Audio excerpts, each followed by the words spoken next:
nagtatrabaho na siya Marikina Tama. para magkagatas ako. Dami na. Katatapos lang na.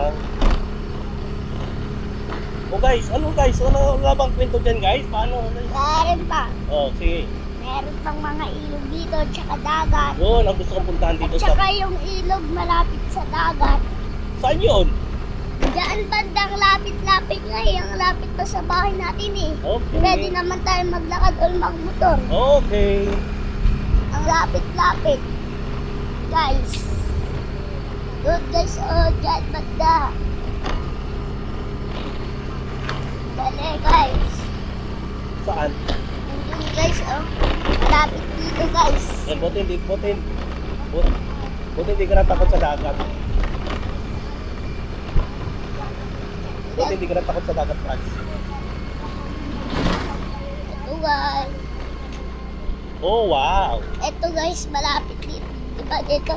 Malapit yung ilog dito. Guys. Uy, meron.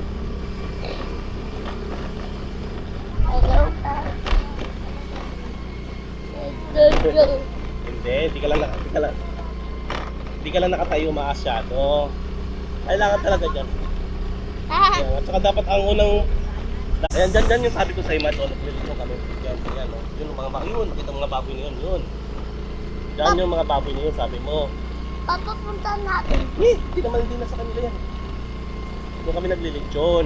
Papa, Mga baboy. Papa, mami, balikan natin. Yan, ang gagawin natin doon. Hindi tayo nun. Papasok tayo sa ano. Yan, dito kami kumuha ng soft drink. Diyan kami nag-ano. Dito? So, diyan kami nagme-merienda kay ano. Pahingi nga sa Kailang street. walis na. Dito yung ilog guys, ang lapit. Dito guys yung ilog. Yan, nagme-merienda. Dito. Grabe. Dito kami nagpapaba ng soft drinks minsan dito. Dito. Oo, kailangan lang ipapalisan. Ito guys yung ilog. Ano guys? So, off na ba yung camera natin Ito. guys? Okay na. Ito guys. Ito guys yung ilog.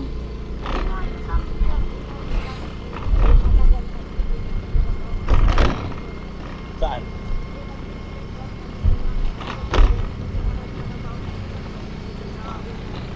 Si Papa mo. Dapat guys.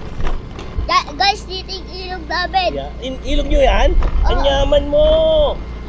Ang yaman mo, daming bato-bato. Dito ilog pa mo. yung playground. Dito pa yung playground guys, may naglalaro. Hello. Sila